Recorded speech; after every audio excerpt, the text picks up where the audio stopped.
Assalamualaikum warahmatullahi wabarakatuh.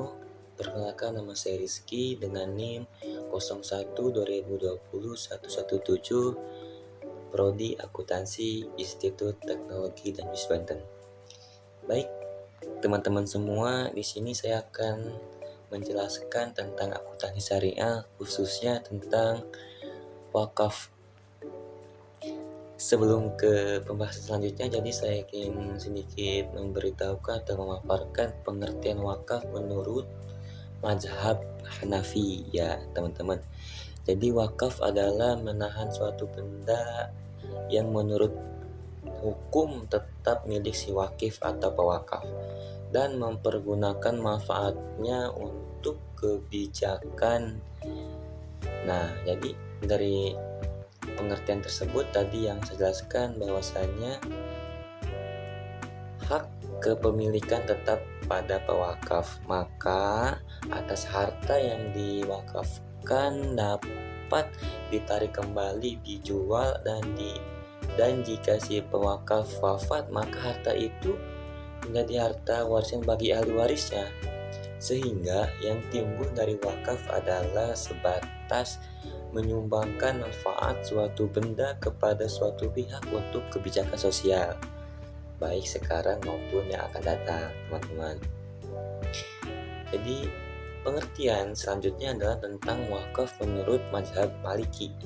Nah, menurut mazhab Maliki, wakaf adalah menahan benda milik pewakaf atau dari pengguna secara kepemilikan tersebut upah, akan tetapi memperbolehkan manfaatnya hasilnya untuk tujuan kebaikan. Nah, yaitu pemberian manfaat benda secara wajar untuk suatu masa tertentu sesuai hafal akad wakaf dan tidak boleh disyaratkan sebagai pewakaf lafal selamanya, teman-teman.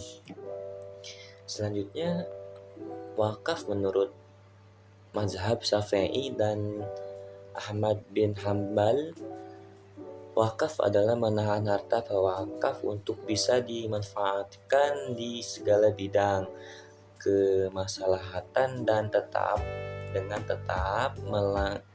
melenggakan harta tersebut sebagai taqarrub kepada Allah Subhanahu wa taala. Pewakaf tidak boleh melakukan apapun terhadap harta yang diwakafkan dan tidak dapat diwariskan. Namun, pewakaf menyalurkan manfaat harta yang diwakafkan untuk kemaslahatan atau kebaikan umat sehingga bukan untuk urusan yang haram. Nah, gitu teman-teman. Selanjutnya, menurut dasar syariah Al-Quran dijelaskan bahwasanya berbuatlah kebajikan supaya kamu mendapat kemenangan. Quran surat Al-Hajj halaman 77 ayat 77, teman-teman.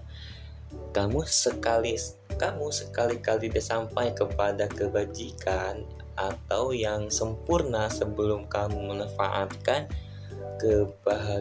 kebagian harta yang kamu cintai. Dan apa saja yang kamu manfaatkan, maka sesungguhnya Allah mengetahui. Quran surat Al-Imran. Gitu teman-teman. Perumpamaan nafkah yang dikeluarkan oleh orang-orang yang memanfaatkan hartanya di jalan Allah, maka adalah supaya untuk sebutir benih yang menumbuhkan 100 biji, maka melipat gandakan ganjaran bagi siapa saja yang dihendaki.